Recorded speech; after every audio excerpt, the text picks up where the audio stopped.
Don't blink, it's your boy Ink. We have another episode review. It is season 2, episode 15, Boys versus Girls. So, Jan, or Janet, who is the boss of Michael, she brings in, she goes to see the girls at the office because they're looking for female representative so the company looks better, there's more equity, right? And so because they do that, we have the boys. So that's why it's called Girl versus Boys. The boys are having a meeting. They're going to the warehouse where there's more guy, right? So there's what I like about The Office is there's usually two timeline, right? In most episodes, there's two story. There's plot A and plot B.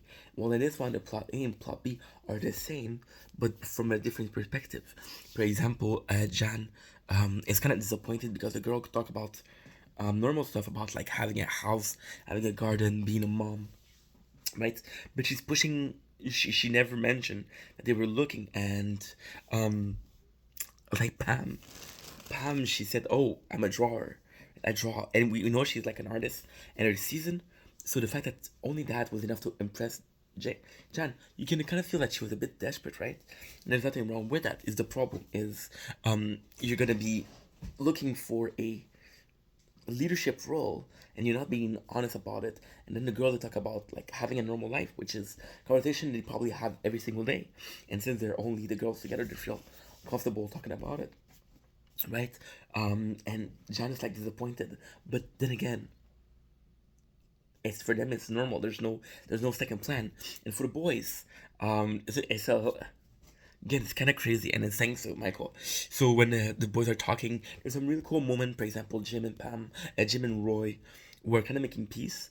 He's not the best boyfriend, but doesn't mean he's a bad person. It doesn't mean like he's a bad person. And I know, technically, you're a bad boyfriend, you're a bad person. I understand the concept of it. I understand the logic behind it. I can agree with it. But in this case, it was pretty chill. There's some cool moments with Michael who thinks that he's one of the guys from the warehouse. He drives a lift and he has fun. And it's weird because a couple episodes ago, somebody fucked up his carpet, which was last episode. So if Packer didn't reveal it was him, then Michael will still be like, "Oh, yo, I'm a boss and they're employees." We wouldn't have the storyline.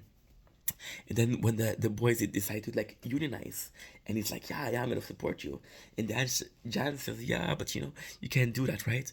So um, the boys is super cool because again, um, the different mentality, and Jan, she's what should I call it?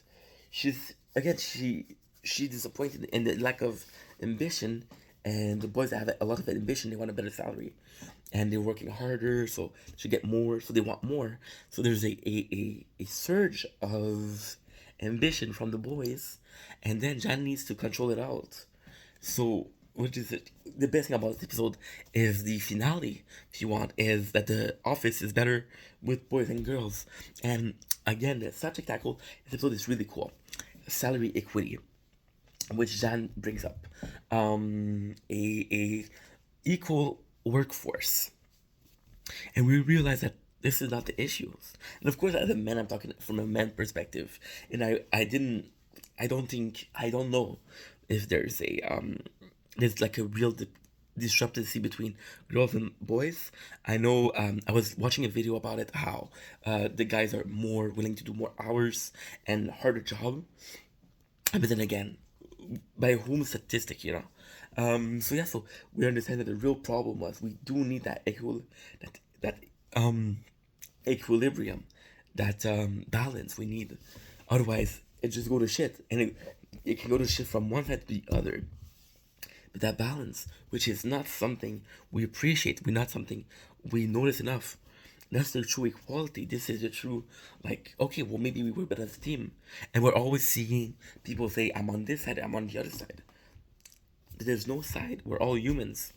Um, I'm gonna be a dick and say racism, sexism is in the same category. I could put in homophobia together, but I want to end with ism, and it's not something that's ever gonna be solved.